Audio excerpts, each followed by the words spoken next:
Hello everyone, welcome to Sundarban education hub. তো guys, তোমাদের upcoming police পরীক্ষা সহ রাজ্যের গুরুত্বপূর্ণ চাকরি পরীক্ষা যেমন পিএসসি ক্লার্কশিপ, পিএসসি মিসলেনিয়াস সহ আমাদের যে রেলওয়ে যে এক্সামগুলো হতে চলেছে সমস্ত পরীক্ষার কথা মাথায় রেখে এই চ্যানেলে প্রতিনিয়ত আমি অঙ্কের ক্লাসগুলো দিচ্ছি। তোমরা যারা প্রথম থেকে শেষ পর্যন্ত আমার ক্লাসগুলো দেখছো, আমি গ্যারান্টি দিয়ে বলতে পারি তোমরা প্রত্যেকটা চাকরি পরীক্ষায় ম্যাক্সিমাম স্কোর করে আসতে পারবে, সেটা পিএসসি ক্লার্কশিপ হোক বা কনস্টেবল পরীক্ষা হোক। আমি ইতিমধ্যে তোমাদের 50টার বেশি পুলিশ পরীক্ষার উপরে ক্লাস করিয়ে দিয়েছি। যারা ক্লাসগুলো দেখোনি অবশ্যই দেখে নিও, কারণ প্রত্যেকটা ক্লাস শুধুমাত্র পুলিশ পরীক্ষার জন্য নয়, আপকামিং বিভিন্ন চাকরি পরীক্ষার জন্য ভেরি ভেরি ইম্পর্টেন্ট। কারণ প্রত্যেকটা অঙ্ক আমি বিগত বছরের টাইপ অনুযায়ী কিন্তু বাছাই করে নিয়ে আসি, অর্থাৎ প্রতিটি অঙ্ক তোমাদের আপকামিং পরীক্ষার জন্য ভেরি ভেরি ইম্পর্টেন্ট। আর যে অঙ্কগুলো আমি করিয়েছি সেখান থেকে তোমরা হুবহু কমন পেয়ে যাবে। তো গাইস, আজকের ক্লাসে যে মক টেস্ট আমি নিতে চলেছি সেখানে টোটাল 15টা অঙ্ক থাকবে। তোমরা নিজের আগে চেষ্টা করবে, দেখবে যে এই 15টা অঙ্কের ভিতরে তোমরা কটা করতে পারছো। যারা 10টা করতে পারবে মনে করবে তারা একটা ভালো জায়গায় আছো, বা 10-এর নিচে চলে গেলে কিন্তু তোমরা এখনও কিন্তু অনেকটাই পিছিয়ে আছো। তো আজকের ক্লাসটি শুরু করার আগে জাস্ট একটা অঙ্ক আমি করাবো। একজন কমেন্ট করেছিল যে দাদা এই অঙ্কটা একটু আমাকে করিয়ে দিন। তো আমি তাকে বলেছিলাম যে আজকের ক্লাস শুরু করার আগেই তোমার অঙ্কটা করিয়ে দেবো। তো দেখো, এই পয়সার অঙ্কের আলাদা একটা ক্লাস আমার দেওয়া আছে, সেই ক্লাসটা তোমরা দেখে নিতে পারো আমার সুন্দরবন এডুকেশন হাব চ্যানেলে প্লে লিস্টে গিয়ে পয়সার অঙ্কের উপর ডিটেলস একটা ক্লাস দেওয়া আছে, সেই ক্লাসটা সেখান থেকে দেখলে তোমাদের পয়সা নিয়ে আর কোনো ডাউট থাকবে না। তো দেখো, যে অঙ্কটা আমাকে দেওয়া হয়েছিল করার জন্য, তো এই টাইপের অঙ্ক করতে গেলে জাস্ট একটা কনসেপ্ট তোমাদের জানতে হবে। সেটা কি, দেখো, নাম্বার অফ কয়েন্স গুণিতক value of coins equal to আমরা কী বলতে পারি, টোটাল ভ্যালু, অর্থাৎ মোট মূল্য। তো এখানে দেখো বলছে একটি ব্যাগে কী কী পয়সা আছে, 50 পয়সা, 25 পয়সা, 10 পয়সা, তাদের সংখ্যার অনুপাত দেওয়া আছে। আর মোট টাকার মূল্য বলছে 144 টাকা। অর্থাৎ ব্যাগে যে পয়সাগুলো আছে তাদের মোট মূল্য 144 টাকা হলে 50 পয়সার মুদ্রার সংখ্যা কত সেটা বের করতে হবে। তো আমাদের ব্যাগে কী কী পয়সা আছে, 50 পয়সা আছে, 25 পয়সা আছে, আর আছে 10 পয়সা। এখন দেখো, এই পয়সার মূল্য ভ্যালু, পয়সাকে 100 দিয়ে যদি ভাগ করি তাহলে আমরা কী পাই, টাকা। তো 50 পয়সাকে 100 দিয়ে ভাগ করলে আমরা পাবো কি, হাফ টাকা। 25 পয়সাকে 100 দিয়ে ভাগ করলে আমরা পাবো 1/4 টাকা। 10 পয়সাকে 100 দিয়ে ভাগ করলে পাবো 1/10 টাকা। এদের সংখ্যা নাম্বার কী কী দেওয়া আছে, দেখো সংখ্যার অনুপাত দেওয়া আছে 5 অনুপাত 8 অনুপাত আর হচ্ছে 3 অনুপাত। এখন ভ্যালুকে, মুদ্রার মানকে নাম্বার দিয়ে গুণ করলে আমরা পাই টোটাল ভ্যালু। অর্থাৎ 50 পয়সার টোটাল ভ্যালু কত হবে, দেখো 5 ইন্টু হাফ প্লাস 25 পয়সার টোটাল ভ্যালু হবে 8 ইন্টু 1/4 প্লাস এখানে 10 পয়সার টোটাল ভ্যালু হবে 3 ইন্টু 1/10। আর এটা আমরা কিসের সাথে ইকুয়াল করতে পারি, এটা আমরা 144 টাকার সাথে ইকুয়াল করতে পারি। এখন এখানে দেখো নিচে কী কী আছে, 2, 4 আর 10। 2, 4 আর 10-এর লসাগু কত হয়, 2, 4 আর 10-এর লসাগু হয় কিন্তু 20। এখন এই 20কে 2 দিয়ে ভাগ করলে 10 দুগুণে 20, 5 দুগুণে 5 10-এ 50। এখানে কত থাকছে, 4 5 20, 5 8 40। এই সাইডে থাকছে 10 দুগুণে 20, 3 দুগুণে 6, তার মানে হচ্ছে 90, আচ্ছা 96। তার মানে 96/20, তার ভ্যালু দেওয়া আছে কত, 144।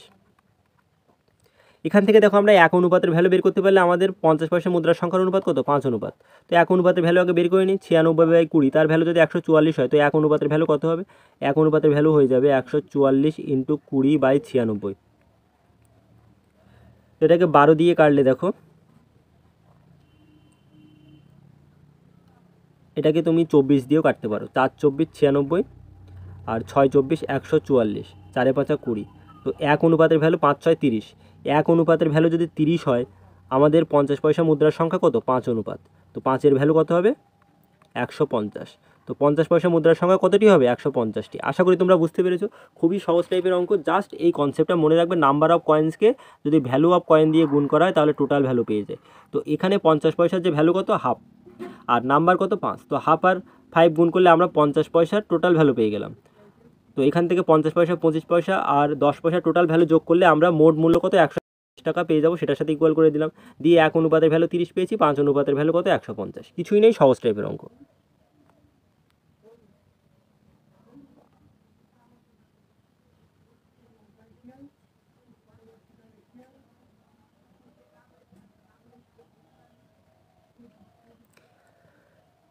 দেখো, আজকের মক টেস্টের ফার্স্ট অঙ্ক তোমরা আগে নিজেরা চেষ্টা করবে, চেষ্টা করে দেখবে করতে পারছো কিনা, তারপরে আমি করিয়ে দিচ্ছি, সেটা দেখে নেবে না করতে পারলে। বলছে একজন ব্যক্তি তার আয়ের 20% পরিবহনে এবং অবশিষ্ট অর্থে 40% খাবারের জন্য ব্যয় করেন, যদি অবশিষ্ট অর্থের পরিমাণ 9,600 টাকা হয় তাহলে তার আয়টি কত সেটা আমাদের বের করতে হবে। তো ধরে নাও ওই ব্যক্তি পি টাকা এক্স টাকা যে কোনো একটা টাকা ইনকাম করে, এক্স টাকা ইনকাম করে। তো এক্স টাকা থেকে যদি 20% ব্যয় করে তাহলে বাকি থাকে কত? 80%। 80% বাকি থাকে। এরপরে দেখো অবশিষ্ট অর্থ, এই যে অর্থটা আছে এই অর্থের 40% খাবারের জন্য ব্যয় করে। তো এখান থেকে যদি 40% খাবারের জন্য ব্যয় করে তাহলে তার কাছে বাকি থাকে কত? 60%। তো এটার ভ্যালু কত দেওয়া আছে? 9,600 টাকা। এখন দেখো এইখানে আমরা পার্সেন্টেজগুলো উঠিয়ে কি করতে পারি? নিচে 100 বসিয়ে দিতে পারি।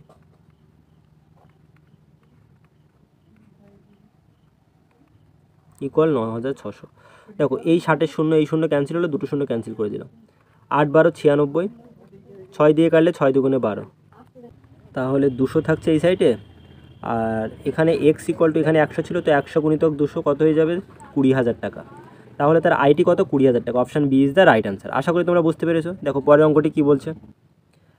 তো গাইস পরের অঙ্কটি দেখো, আগে নিজে চেষ্টা করবে, তারপরে কিন্তু না পারলে আমি যেভাবে করেছি সেইভাবে বোঝার চেষ্টা করবে। দেখো অঙ্কটি কী বলছে, তাজা আঙুরে ওজন অনুসারে 80% জল থাকে, যেখানে শুকনো আঙুরে ওজন অনুসারে 15% জল থাকে। 13.6 কেজি তাজা আঙুর থেকে কত কিলোগ্রাম শুকনো আঙুর পাওয়া যাবে সেটা তোমাকে বের করতে হবে। এখন দেখো মনে করো তুমি বাজার থেকে 40 কেজি তাজা আঙুর নিয়ে আসলে, তো এই 40 কেজি তাজা আঙুরের ভিতরে 30 কেজি তোমার জল ছিল আর বাকি 10 কেজি কী থাকে? শাঁস থাকে, আঙুরে শাঁস থাকে। তো এখন এই তাজা আঙুর থেকে যখন জল বেরিয়ে গেল, যখন শুকনো আঙুরে পরিণত হলো, তখন তোমার কত কেজি থাকছে? 15 কেজি। এখন এই 15 কেজি শুকনো আঙুরে তোমার এই 10 কেজি যে শাঁস ছিল সেটা তো থাকবেই, কম হবে কি? 30 কেজি থেকে জল হয়ে যাচ্ছে 5 কেজি, অর্থাৎ জলের পরিমাণ কিন্তু কম বেশি হয়, বাট শাঁসের পরিমাণে কিন্তু কোনো হেরফের হয় না। তার মানে আমরা যদি এই প্রশ্নে যে শাঁসের পরিমাণটাকে যদি ইকুয়াল করে দিতে পারি তাহলে কিন্তু আমাদের উত্তর বেরিয়ে আসবে। তো ধরে নাও 13.6 কেজি তাজা আঙুর থেকে এক্স কিলোগ্রাম তোমরা শুকনো আঙুর পাবে। এখন কি বলছে? তাজা আঙুরে জল আছে কত পার্সেন্ট? 80%।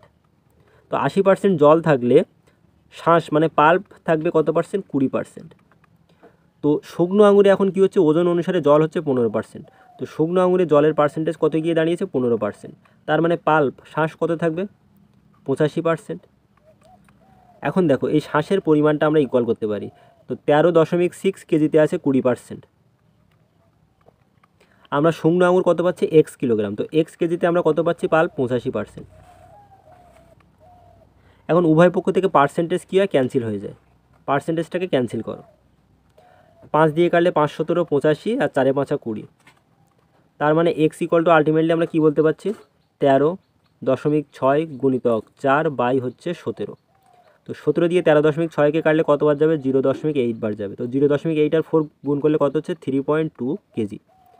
তার মানে আমরা 13.6 কেজি তাজা আঙুর থেকে কতটা শুকনো আঙুর পাবো? 3.2 KG. Option C is the right answer. দেখো এখানে কিছুই নেই, জাস্ট এই কনসেপ্টটা মনে রাখতে হবে। 13.6 তোমার পাল্প কত? শাঁস 20%। তো এখান থেকে আমরা শুকনো আঙুর কত পাচ্ছি? X KG. তো এক্স কেজিতে আমাদের কত পার্সেন্ট হবে? 85%। দুটো ইকুয়াল করে দাও, কারণ পরিমাণ তো সেম। আঙুরের শাঁসের পরিমাণ কিন্তু সেম থাকে, বাট জলের পরিমাণ সেম থাকে না, সেই কারণে আমরা শাঁসের পরিমাণটাকে ইকুয়াল করে দিয়ে আমাদের উত্তরটা বেরিয়ে আসলো। পরের প্রশ্ন দেখো, কোনো পেন পেপার ছাড়াই করব। বলছে কত বছরের মধ্যে বার্ষিক 20% সরল সুদের হারে একটি মূলধন নিজেই নিজে 3 গুণ হয়ে যাবে। অর্থাৎ তোমার কাছে যদি পি টাকা থাকে সেটা এই 20% হারে কত বছর পরে 3p টাকা হবে। এখন দেখো 20% মানে রেট অফ ইন্টারেস্ট তোমার দেওয়া আছে 20%। এখান থেকে রেট অফ ইন্টারেস্টটাকে তুমি যদি ভগ্নাংশ করতে পারো তোমার উত্তর বেরিয়ে আসবে। 20%কে আমরা যদি ভগ্নাংশ করি তাহলে কী লিখি? 20/100। একবারে লেখা যায় 1/5। তো 10কে 2 দিয়ে কাটলে নিচে হবে 5, উপরে থাকছে 1। দেখো এটা হচ্ছে তোমার প্রিন্সিপাল 5 অনুপাত ছিল। 1 বছর পরে এই 5 অনুপাত মূলধনের উপরে 1 বছর পরে তোমার সুদ হচ্ছে কত? 1 অনুপাত। 1 বছর পরে সুদ হচ্ছে কত? 1 অনুপাত। তো এই 5 অনুপাত মূলধন এটা তোমার 3 গুণ হবে, মানে কত হবে? 15 অনুপাত। তার মানে তোমার সুদ কত হতে হবে? সুদ হতে হবে 10 অনুপাত। তো আমাদের এখানে দেখলাম 1 অনুপাত সুদ হয় কত বছরে? 1 অনুপাত সুদ হয় 1 বছরে। তো আমাদের এই 5 অনুপাত থেকে 3 গুণ হতে গেলে 15 অনুপাত হতে হবে। সুদ কত লাগবে? 10 অনুপাত। তো 1 অনুপাত যদি 1 বছরে হয় তো 10 অনুপাত সুদ কত বছরে হবে? 10 বছর। তো কত বছরে নিজেই নিজে 3 গুণ হবে? 10 বছরে। Option C is the right answer.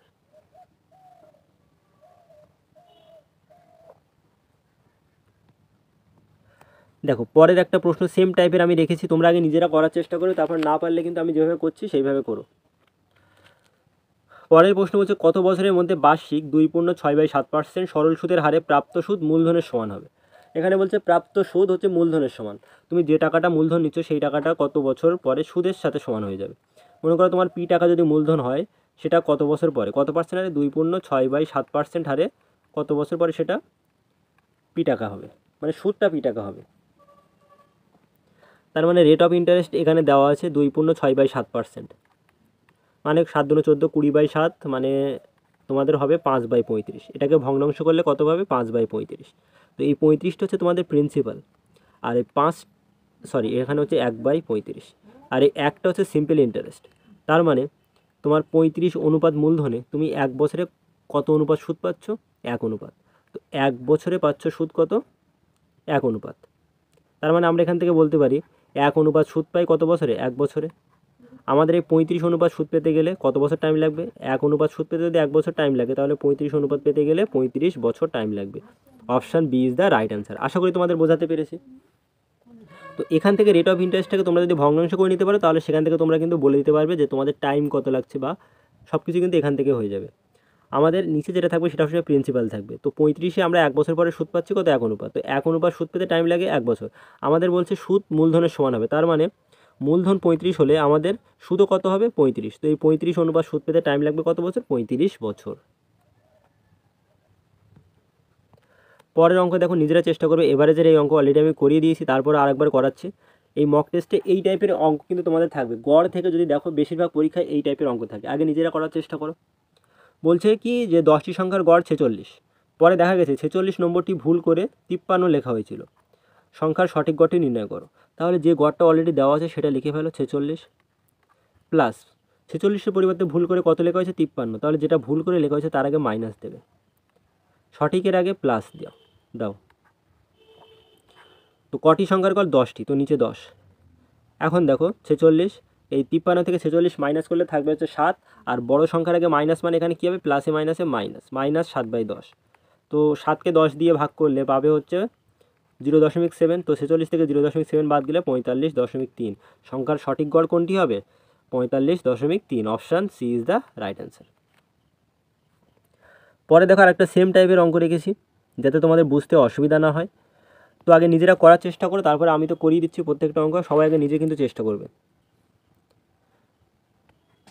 25 জন শিক্ষার্থীর একটি ক্লাসে ভূগোল পরীক্ষার গড় নম্বর 45। যদি 3 জন শিক্ষার্থীর নম্বর এত হয় 54, 64, 67, এর বদলে ভুল করে যথাক্রমে 44, 46, 61 পড়া হয়ে থাকে, তবে সঠিক গড়টি নির্ণয় করতে হবে। তাহলে যেটা দেওয়া আছে গড় সেটা আগে লিখে ফেলতে হবে, 64 দেওয়া আছে, প্লাস দেখো এইগুলো ছিল সঠিক 54, 64, 67, এর বদলে ভুল করে এইগুলো লিখে ফেলা হয়েছে। তো যেগুলো ভুল করে লেখা হয়েছে সেগুলোর সামনে সবসময় মাইনাস দেবে। সঠিক কত 54, যেগুলো সঠিক সেগুলো সবসময় প্লাসে লিখবে, 54 প্লাস 64 প্লাস 67। যেগুলো ভুল করে লেখা হয়েছে সেগুলো সবসময় মাইনাসে, -44, -46, -61। বাই নিচে কতজন শিক্ষার্থী, 25 জন। 64 প্লাস, এখানে দেখো 54 থেকে 44 গেলে থাকে 10, 64 থেকে 46 গেলে থাকে 18, প্লাস 67 থেকে 61 গেলে থাকে 6, বাই নিচে কত 25, ইকুয়াল টু 64 প্লাস উপরে দেখো 28 আর 34, বাই হচ্ছে 25।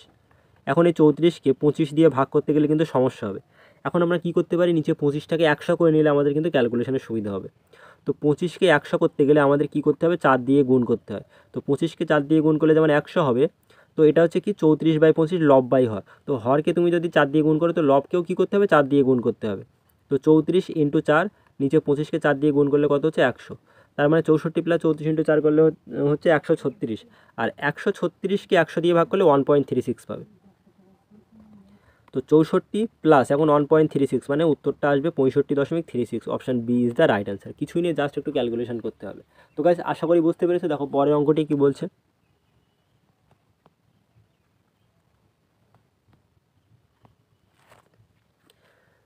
ভেরি ভেরি ইম্পর্টেন্ট একটা অঙ্ক লাভ ক্ষতি থেকে। প্রথম জিনিসের বিক্রয় মূল্য হচ্ছে 960 টাকা এবং দ্বিতীয় জিনিসের ক্রয় মূল্য 960 টাকা। যদি প্রথম জিনিসে 20% লাভ হয়, দ্বিতীয় জিনিসে 20% ক্ষতি হয়, তাহলে মোট ক্ষতি কত হবে। এখানে আগে দেখো 20%, মানে কি 1/5। তাহলে লাভের ক্ষেত্রে নিচে সবসময় কী থাকবে, সিপি থাকবে। লাভ হলে উপরে এটা কত পার্সেন্ট প্রফিট, কতটা প্রফিট হয়েছে 1 অনুপাত। তো সেলিং প্রাইস এসপি সবসময় কত হয়ে যাবে, এসপি সবসময় 5 + 1 6 হয়ে যাবে। যখন ক্ষতি হবে তখন কী হবে, দেখো যখন ক্ষতি হচ্ছে তখন এসপি কী হবে, তখন এই 1 অনুপাত এটা কি, এটা হচ্ছে লোকসান। 5-এর সাপেক্ষে 1 লোকসান হলে এসপি কত হয়ে যাবে, 5 থেকে 1 মাইনাস করো তখন 4 হয়ে যাবে। যখন 20% ক্ষতি হচ্ছে তখন এসপি কত, 4 অনুপাত। যখন 20% প্রফিট হচ্ছে তখন এসপি কত, 6 অনুপাত। এবার এখান থেকে আমরা সহজেই বের করে নিতে পারবো এসপি সেলিং প্রাইস আমাদের কত বলা হচ্ছে, 960 টাকা। তো এখান থেকে আমরা সিপি বের করতে পারবো। সিপি দেখো এই 960 মানে 6-এর ভ্যালু 960, 6-এর ভ্যালু 960 হলে আমাদের সিপি মানে কত, 5 অনুপাত, 5-এর ভ্যালু বার করতে হবে। তো 6 দিয়ে কাটে 6 ষোলো 96, 160 × 5 মানে কত, 800 টাকা। এবারে দেখো আছে কি, সিপি দেওয়া, সিপি মানে কত, 960 টাকা। এসপি বার করতে হবে। তো এই ক্ষেত্রে সিপি কত, 5 অনুপাত। তো 5-এর ভ্যালু যদি 960 হয়ে থাকে, আমাদের যখন ক্ষতি হচ্ছে তখন এসপি কত, 4 অনুপাত। ক্ষতি যখন হচ্ছে এসপি 4 অনুপাত, 4-এর ভ্যালু বের করতে হবে। তো 5 দিয়ে কাটো, 5 19 95, 5 দুগুণে 10। তো 192 × 4 করলে তোমাদের হচ্ছে 4 দুগুণে 8, 4 9 36, 6 হাতে 768 টাকা। দেখো দুটো ক্রয় মূল্য আমরা পেয়ে গেলাম, একটা পেয়েছি 800, একটা পেয়েছি 960। তার মানে টোটাল ক্রয় মূল্য কত, 58 1760। এসপি দেখো একটা পেয়েছি 960 আর একটা পেয়েছি তোমার 768। তো 9 7 16 1728 টাকা। তার মানে তুমি 1760 টাকায় কিনে 1728 টাকায় বিক্রি করছো। ক্ষতি কত করছো দেখো, 1760 থেকে 1728 মাইনাস করো, তো লোকসান হচ্ছে 32 টাকা। Option D is the right answer. আশা করি তোমাদের বোঝাতে পেরেছি। কিছুই নেই, জাস্ট এখানে তোমাদের ক্রয় মূল্য আর বিক্রয় মূল্য বের করে ক্রয় মূল্য কত হচ্ছে, বিক্রয় মূল্য কত হচ্ছে, সেইভাবে তোমরা ক্যালকুলেশন করলে তোমাদের ক্ষতির পরিমাণটা বেরিয়ে আসবে। পরবর্তী প্রশ্ন দেখো, দেখো এই টাইপের অঙ্ক অলরেডি অনেকবার করানো আছে। তো এই টাইপের অঙ্ক আর টাইম অ্যান্ড ওয়ার্কের অঙ্কগুলো কিছুটা সেম, কিছুটা না একদমই সেম। দেখো কি বলছে, দুটি নল এ ও বি কোনো ট্যাঙ্ক যথাক্রমে এ নল একটি ট্যাঙ্কে কত মিনিটে ভর্তি করে, 15 মিনিটে। আর বি নল ওই ট্যাঙ্কটিকে 20 মিনিটে ভর্তি করে। এখন দেখো যে টাইমটা দেওয়া আছে, সেই টাইমকে যদি আমরা এলসিএম করি, লসাগু করি, টাইম যেগুলো দেওয়া আছে, তাহলে আমরা কী পাবো, ওই ট্যাঙ্কের টোটাল ক্যাপাসিটি পাবো, টোটাল ক্যাপাসিটি টিসি। তাহলে 15 আর 20 লসাগু কত, 60। তার মানে 60 লিটার ধরে নাও ওই ট্যাঙ্কের ক্যাপাসিটি। তো প্রথম নল মানে টাইম যদি 15 মিনিটে যদি 60 লিটার ভর্তি করে, তাহলে 1 মিনিটে কতটা ভর্তি করবে। এফিসিয়েন্সি এটা ধরে নাও ক্যাপাসিটি, মানে এফিসিয়েন্সি এ নলের কর্মক্ষমতা। তো এ নলটা 1 মিনিটে ভর্তি করবে 4 লিটার।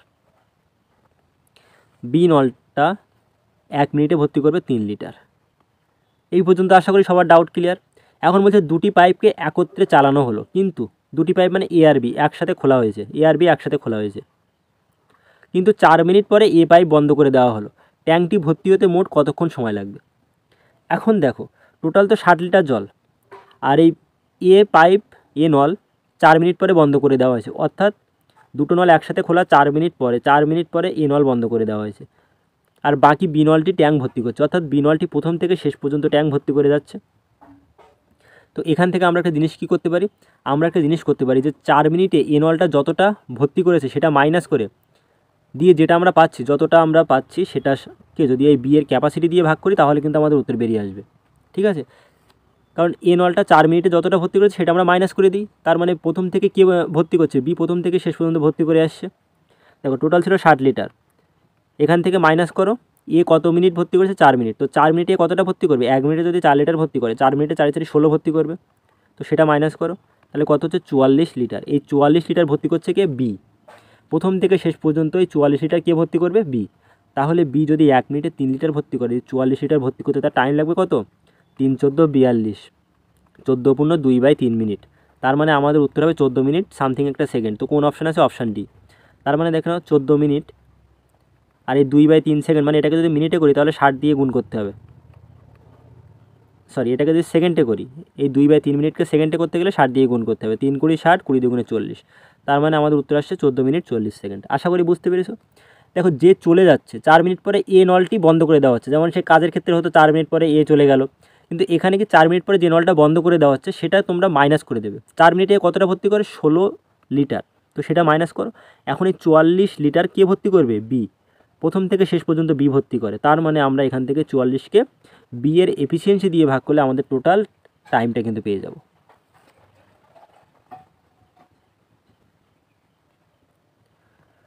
পরের প্রশ্ন দেখো, নিজেরা কিন্তু আগে চেষ্টা করবে। একটি বইয়ের প্রাথমিক দাম হচ্ছে 1250 টাকা, পরপর 3বার বইটির মূল্য 10%, 20%, 40% কমে গেল, বইটির শেষ মূল্য কত হবে? তো প্রাথমিক অবস্থায় বইয়ের মূল্য ছিল কত? 1250 টাকা। প্রথমে কমেছে কত? 10%, তার মানে কত হচ্ছে? 10% কমলে বইয়ের মূল্য কত থাকবে? 90% থাকবে, তার মানে 90/100 লিখতে পারি। এখান থেকে আবার 20% কমেছে, 20% কমলে বইয়ের দাম কত থাকবে? এখানে 80%, তো 80/100। পরবর্তীতে আবার কত কমেছে? 40%, তার মানে আমরা কি লিখতে পারি? 60/100। মানে মনে করো তুমি একটা বই কিনেছো এক্স টাকায়, তার 10% ছাড় দিচ্ছ, তাহলে বইয়ের মূল্য কত থাকবে? 90% থাকবে। এখান থেকে 10% ছাড় দিলে বইয়ের মূল্য 90% থাকে, তো 90%টাকে আমরা পার্সেন্ট উঠে দিলে নিচে কি লিখতে পারি? 100 লিখতে পারি। এখন এটা ক্যালকুলেশন করো, 2 শূন্য 2 শূন্য ক্যান্সেল হলো, এই 2 শূন্য এই 2 শূন্য ক্যান্সেল হলো, এখানে 5 দিয়ে কাটলে 5 25 125, আর 5 20 100, 4 5 20, 5 5 25, 4 দুগুণে 8, 5 দুগুণে 10, 9 10 90, 6 9 54, 540 টাকা। তো বইটির শেষ মূল্য হচ্ছে 540 টাকা। Option C is the right answer.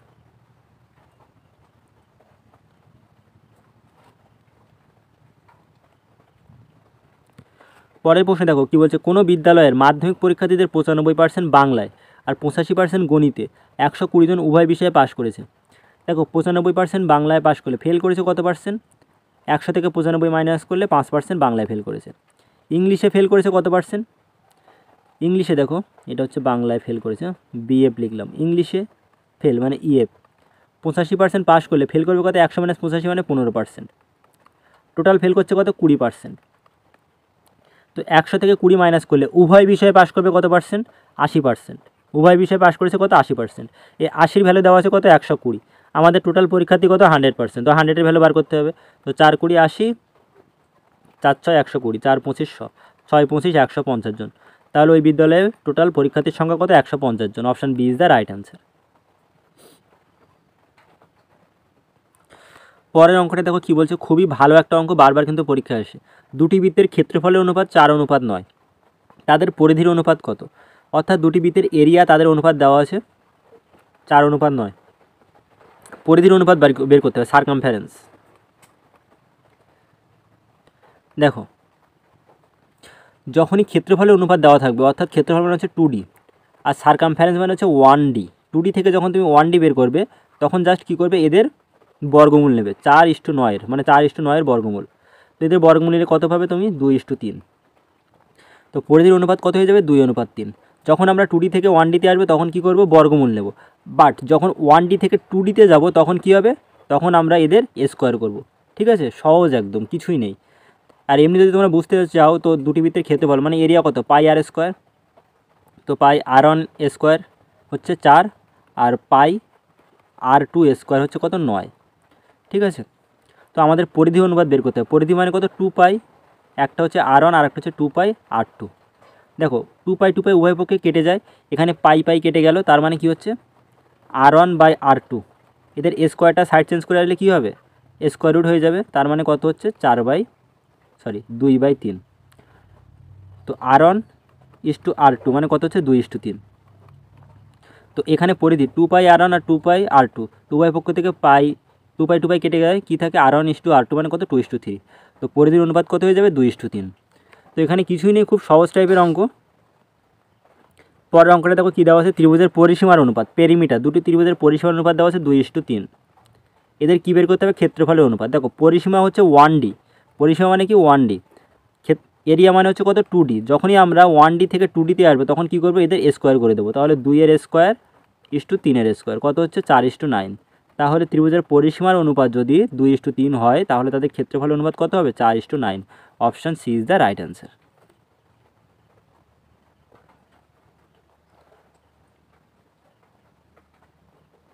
দেখো পরের প্রশ্ন বলছে, নিচের কোন সংখ্যাটি 11 দ্বারা বিভাজ্য? তো 11 দ্বারা বিভাজ্যতার নিয়ম কি?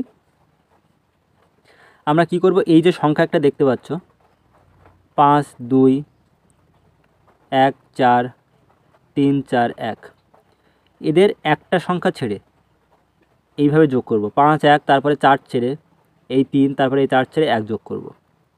ঠিক আছে, তাহলে 5 আর 1 6 আর 3 9 আর 1 10। এবারে এগুলো মাইনাস করব, বাকি কোনগুলো যেগুলো আছে সেগুলো যোগ করে মাইনাস করব। 4 আর 2 6 আর 4 10, কত এসছে 0। দেখো এই যে 0 এসছে, তাহলে যদি এই যোগ করে বিয়োগ করার পরে যদি 0 আসে, 11 আসে, 11-এর গুণিতক 22 আসে, যদি 33 আসে, যদি 44 আসে, তাহলে সেই সংখ্যাটা কী হবে, 11 দ্বারা বিভাজ্য হবে। ঠিক আছে, 0 অথবা 11-এর গুণিতক আসলে সেই সংখ্যাটা 11 দ্বারা বিভাজ্য হবে। তো দেখো আমরা এখানে সমস্ত কিছু যোগ করে, মানে অল্টারনেট যে ডিজিটগুলো যোগ করে, একটা ছেড়ে আর একটা, এখানে 2 ছেড়ে 5 আর 1, 4 ছেড়ে 1 আর এই 3, এই 4 ছেড়ে এই 1 যোগ করে আমরা তারপরে বাকিগুলো যোগ করে কি করেছি, দেখো বিয়োগ করে 0 পেয়েছি। তার মানে 0 পাওয়া মানে কী হবে, সেটা 11 দিয়ে বিভাজ্য হবে। ঠিক আছে, তাহলে option A is the right answer. এটাই হচ্ছে 11 দ্বারা বিভাজ্যতার নিয়ম, চেক করার নিয়ম। আর একটা কী আছে, আর একটা পদ্ধতি আছে, সেটা হচ্ছে দেখো এখানে আমরা কী কী পাচ্ছি, 5 2 1 4 3 4 1। এখানে এই সাইড থেকে পেয়ার বানাবে, দুটো দুটো করে পেয়ার বানাবে। এটার পেয়ার তো হয় না। এখন দেখো এই যে 41কে 11 দিয়ে ভাগ করলে কত ভাগশেষ থাকে, 8 ভাগশেষ থাকে। তো 8টা উপরে লিখে ফেলো। 43কে যদি তুমি 11 দিয়ে ভাগ করো, 3 11 33, 10 থাকে ভাগশেষ। 21কে 11 দিয়ে ভাগ করলে এখানেও 11কে 10 থাকে ভাগশেষ। আর 5কে 11 দিয়ে ভাগ করলে 5 থাকে ভাগশেষ।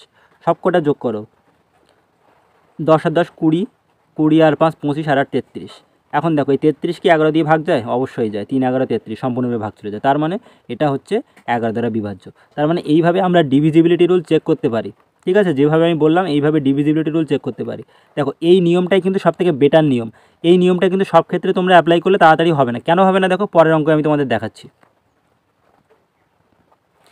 দেখো কি বলছে, এই যে সংখ্যার সাথে কোন ক্ষুদ্রতম সংখ্যাটি যোগ করলে এটি 11 দ্বারা বিভাজ্য হবে। এখন যদি তুমি এইভাবে একটা একটা সংখ্যা এখানে অ্যাড করে যোগ করে বের করতে যাও, তাহলে কিন্তু অনেক টাইম লেগে যাবে। বাট আমি যে নিয়মটা এক্ষুনি তোমাদের শেখালাম, আগে সংখ্যাটা লেখো 9 4 5 4 3 5 1 6 2 6। এদের কী করবে, পেয়ার বানাও, দুটো দুটো করে পেয়ার বানাও, করে 11 দিয়ে ভাগ করো। তো 94কে 11 দিয়ে ভাগ করলে 8 11 88, এখানে 6 থাকে। 54কে 11 দিয়ে ভাগ করলে 4 11 44, মানে 10 থাকছে। 35কে 11 দিয়ে ভাগ করলে 3 11 33, ভাগশেষ থাকে 2। 16কে 11 দিয়ে ভাগ করলে 11কে 11, ভাগশেষ থাকবে 5। 26কে 11 দিয়ে ভাগ করলে ভাগশেষ থাকবে 4। এখন সবগুলো যোগ করে 10 আর 6 16, আর 2 18, আর 5 23, আর 4 27। এখন এখানে দেখো 27-এর সাথে কত যোগ করলে সেটা 11 দ্বারা ভাগ যাবে। তো 27-এর সাথে এখানে 1 যোগ করলে 28, 11 দিয়ে ভাগ যায় না। 6 যোগ করলে 27 আর 6 33, এই 33 হচ্ছে 11 দিয়ে ভাগ যায়, 3 11 33। তার মানে এখানে আমরা কি বলতে পারি, এখানে আমরা বলতে পারি এই সংখ্যাটির সাথে 6 যোগ করলে কিন্তু সেটি 11 দ্বারা বিভাজ্য হবে। Option B is the right answer.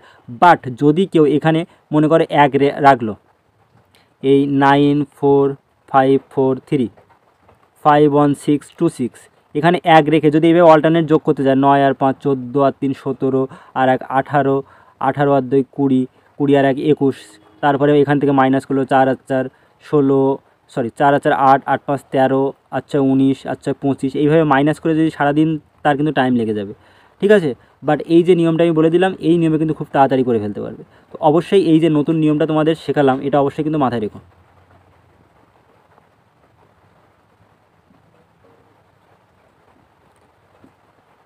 তো গাইস পরের অঙ্কটি দেখো কি বলছে, একটি ঘনক থেকে সর্বাধিক আয়তনের একটি গোলক বের করা হয়, যার আয়তন হচ্ছে 4851 ঘন সেন্টিমিটার। ঘনকের অবশিষ্ট অংশের আয়তন কত বের করতে হবে।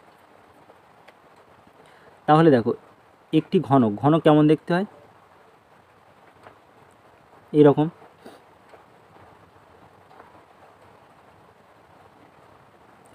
এবারে বলছে যে ঘনকের মধ্যে থেকে একটি গোলক বের করা হয় যার আয়তন এত। অর্থাৎ মনে করো যদি এইরকম একটা, এর ভিতরে তোমরা একটা গোলক কীভাবে বের করতে পারবে, কেমন একটা গোলক আঁকতে পারবে, কেমন করে এইরকম করে একটা গোলক ড্র করতে পারবে। ঠিক আছে, এরকম একটা গোলক ড্র করতে পারবে ভিতরে। আর এই জায়গাগুলো কী থাকে, এই জায়গাগুলো তোমাদের কিন্তু ফাঁকা থাকবে, গ্যাপ থেকে যাবে। ঠিক আছে, তো এই অবশিষ্ট অংশের আয়তন কিন্তু তোমার বের করতে হবে। তো দেখো এখানে এই যে গোলক, দেখো এখান থেকে এই পর্যন্ত হচ্ছে গোলকের ব্যাসার্ধ, আর এই ব্যাসার্ধটাকে এই পর্যন্ত বাড়িয়ে দিলে এটা হচ্ছে কি ব্যাস। তো গোলকের ব্যাসার্ধ যদি আর হয়, তাহলে ব্যাস কত হবে 2r। আর এই গোলকের ব্যাস আর এই ঘনকের যে বাহুর দৈর্ঘ্য সেটা কি ইকুয়াল। ঠিক আছে, গোলকের দেখো গোলকের যে ব্যাসটা 2r, এর সাথে এই ঘনকের বাহুর দৈর্ঘ্য ইকুয়াল হয়ে যাচ্ছে। তাহলে আমরা কি বলতে পারি, ঘনকের বাহু ইকুয়াল টু গোলকের ব্যাসার্ধ। তো এখানে দেওয়া আছে গোলকের আয়তন। গোলকের আয়তনের ফর্মুলা কি, 4/3 পাই আর কিউব। তো 4/3 পাই আর কিউবের ভ্যালু কত, 4851 ঘন সেন্টিমিটার। তো এখান থেকে আমরা আর এর ভ্যালু বের করতে পারবো। তো আর এর ভ্যালু এখান থেকে কি হবে, কিউব রুট 4851 ইন্টু পাই মানে হচ্ছে 22/7। তো 7টা উপরে চলে যাবে, নিচে থাকছে 22। এই যে 3টা ওই সাইড চেঞ্জ হলে উপরে চলে যাবে, নিচে থাকবে কত, 4। এখন দেখো 11 দিয়ে কাটো, 11 দুগুণে 22, এটাকে 11 দিয়ে কাটলে হচ্ছে 4 11 44, 4 11 44, 11 1 11, 441। তার মানে আমরা আর ইকুয়াল টু পাচ্ছি, দেখো 441 মানে কত, 21 ইন্টু 21 আর 3 7 21, নিচে কত হচ্ছে 4 দুগুণে 8, 4 দুগুণে 8 মানে আমরা কী বলতে পারি, 2 ইন্টু 2 ইন্টু 2। এখন দেখো কিউব রুট করলে, কিউব রুট থেকে কী হয়, 3টে সমজাতীয় যদি সংখ্যা থাকে একটা বাইরে বেরিয়ে আসবে। তার মানে আর ইকুয়াল টু আমরা বলতে পারি 21/2। আর ইকুয়াল টু কত, 21/2। ঠিক আছে, তার মানে এখান থেকে এখন আমরা 2r বের করব। 2r হচ্ছে ব্যাসার্ধ, 2r সমান হচ্ছে এই ঘনকের বাহুর দৈর্ঘ্য, 2r সমান ঘনকের বাহুর দৈর্ঘ্য। তো 2r সমান হয়ে যাবে 2 ইন্টু 21/2, তার মানে 2 দিয়ে কেটে গেল 21। তো 2r সমান 21। তো এই গোলকের ব্যাস হচ্ছে ঘনকের বাহুর সমান, তাহলে ঘনকের বাহু কত হয়ে যাবে, ঘনকের বাহু হয়ে যাবে 21 সেন্টিমিটার। 21 সেন্টিমিটার। এখন ঘনকের আয়তন বের করার ফর্মুলা কি, ঘনকের আয়তন বের করার ফর্মুলা হচ্ছে বাহু কিউব, তাহলে 21-এর কিউব। তো 21-এর কিউব বের করে এই 4851 মাইনাস করলে তোমাদের উত্তর বেরিয়ে আসবে। 21-এর কিউব বের করে 4851 মাইনাস করলে তোমাদের উত্তর চলে আসবে। তো এইটুকু ক্যালকুলেশন করে তোমরা অবশ্যই কমেন্টে জানাবে যে কত হচ্ছে। তো গাইস, এই ছিল আজকের গুরুত্বপূর্ণ অঙ্ক। যারা প্রথম থেকে শেষ পর্যন্ত ক্লাসটি দেখলে অবশ্যই তোমাদের ভালো লাগবে। তো গাইস, ভালো লাগলে ক্লাসটি লাইক শেয়ার করে দেওয়া, চ্যানেলটি সাবস্ক্রাইব করতে ভুলবে না। তো guys, thank you, bye by.